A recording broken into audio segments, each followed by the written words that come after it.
여러분 안녕하십니까, 진성호입니다. 유튜브 채널 가로세로 연구소가 제기했던 이준석 국민의힘 대표의 성상납 의혹 사건이 점점 더 커지고 있습니다.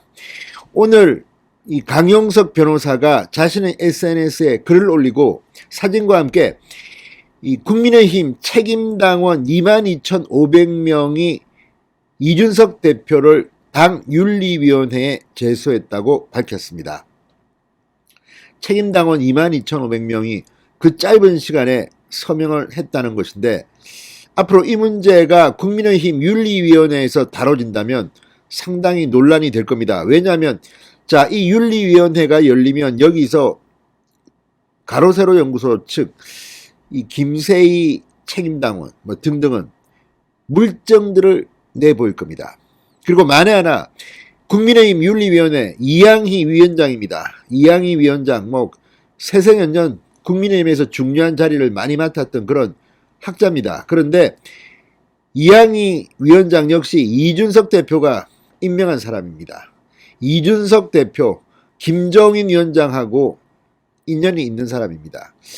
이양희 위원장이 또 이준석 편을 들고, 실제로 지금 이준석 대표가 김용남, 조수진 등등 당 윤리위원회에 제소한 사람들이 있습니다. 이에 대해서는 30일 날 회의를 연다고 합니다. 그런데 똑같은 형평성의 논리로 이양희 위원장의 당 윤리위원장이 이준석 대표 눈치만 보고 이준석 대표에 대한 윤리위원회 회의를 제대로 하지 않는다면 국민의힘의 근본이 흔들릴 겁니다. 지금 이준석 대표는 당대표가 된 지 윤리위원회 위원장도 굉장히 시간이 지나서 임명했습니다. 그러니까 대표로서의 역할을 안 하고 늘 TV, 라디오, 신문에 나와서 떠들고만 다닌 거로 비판을 받았습니다. 그런데 이준석이 임명한 이양희 위원장이 과연 제대로 할 수 있을까? 성균관대 교수 출신입니다. 아무튼 이번에 이 국민의힘 윤리위원회가 얼마나 공정하게 하는지를 지금 당원들은 보고 있습니다. 지금 이준석 대표는 이 국민의힘 당 안팎에서 비판을 받고 있습니다. 이준석 대표가 지난 일주일 동안 뭘 했습니까? 민주당 이재명 후보를 비판했습니까? 윤석열 후보 흔들고 선대위 품평하고, 아무튼 해당 행위를 그렇게 했는데 이런 것은 윤리위원회가 다루지 않는지 모르겠습니다. 어쨌든 책임당원 22,500명이 이준석을 국민의힘 윤리위원회에 제소했다고 방금 전 강용석 변호사가 SNS에 글과 사진을 올렸습니다. 이 일은 그렇게 간단해 보이지 않습니다. 강용석 변호사는 이 제소 신청서 제출에는 김세희, 김소연, 이경민 등이 함께한다라고 말했습니다. 22,500명입니다. 이 가운데 이경민 서울시당 전 부대변인입니까? 최근 윤석열 후보 직속 새시대 준비위원회의 신지혜 수석 부위원장 영입을 비판하는 SNS에 몇 번 쓰고 버리면 된다고 적었다가 논란이 일자 게시글을 삭제했고, 지금 당 윤리위원회 징계심의 대상에 올랐습니다. 어쨌든 그렇다면 똑같은 논리로 이준석은 이것보다 훨씬 더 어마어마한 국민의힘에 누를 끼쳤다는 의혹이 일고 있습니다.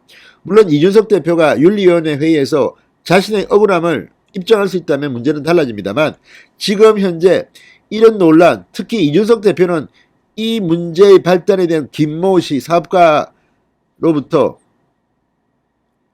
과연 어떤 접대를 받았는지, 실제 아는 사람인지, 그곳은 갔는지, 이런 것에 대해서는 지금 이야기하지 않고 있습니다. 이 부분도 문제입니다. 강용석 변호사는 윤리위 쪽에서 뭔가 더 자료 같은 것을 더 요구하면 녹취록과 동영상을 전부 공개하겠다고 밝히기도 했습니다.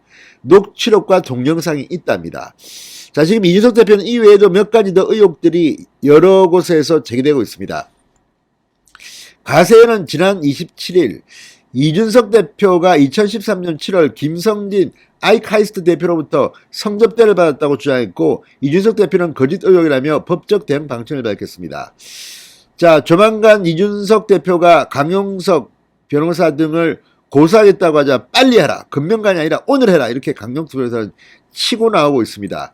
이 문제는 지금 계속 커지고 있습니다. 오늘도 하태경 의원이 묘한 발언을 했습니다. 이준석 대표의 비리 의혹 제기를 두고 민주당이 배후에 있는 것 아니냐는 의심이 든다고 말했다가 지금 논란이 되고 있습니다. 28일입니다. YTN 라디오에 나온 하태경 의원 유튜브 채널 가로세로 연구소뿐만 아니라 보수 유튜버들이 마치 짝이라도 한 듯 이준석 대표를 계속 공격하고 있다. 충돌이 격해지고 있는 것 같아. 그러면서 배후에 어떤 공작 정치가 있는 거 아니냐는 의문이 든다. 민주당이 배후에 있는 거 아니냐는 의심이 든다고 했습니다. 그런데 이 말은 하태경 의원이 책임져야 될 겁니다. 정말 민주당이 가로세로 연구소에 이준석을 공격하기 위해서 이런 자료를 줬을까요? 그렇다면 하태경 의원의 말은 이준석 대표를 더 공공으로 몰아넣지 않을까 싶습니다. 왜냐하면 민주당이 이걸 줬다면 민주당은 이미 다 이준석 대표 이걸 다 알고 있었는데도 터뜨리지 않고 갖고 있었다는 겁니다. 그 이유가 뭐겠습니까? 이준석의 약점을 잡고 뒤에서 협박한 건 아니냐는 의혹까지 가능합니다. 그래서 하태경 의원의 이 말 민주당이 배후에 있다는 것은 상당히 제가 봐서는 합리적이지 못하다는 말이 됩니다. 그리고 근거가 있다면 되십시오. 이런 식으로 하태경 의원이 의혹을 제기하면 가로세로 연구소도 가만히 있으면 안 됩니다. 그게 사실이 아니라면 말입니다. 아무튼 민주당이 이준석을 치기 위해서 이랬다? 그런 것 같지는 않습니다. 지금 민주당과 송영길 대표는 오히려 이준석을 돕고 감싸고 방어하고 있습니다. 이것만 봐도 이준석 대표는 결과적으로 민주당 좋은 일만 시키는 정말 있어서는 안 될 야당의 대표가 아닌가 하는 생각이 듭니다. 자, 어쨌든 국민의힘 윤리위원회에 당원 22,500명이 이준석 대표를 당 윤리위원회에 제소했습니다. 이 자체만으로도 정말 창피한 일이 벌어졌습니다. 이준석 대표 더 버티기 힘들 것 같다는 생각이 듭니다. 진성호의 융단 폭격이었습니다. 여러분 감사합니다.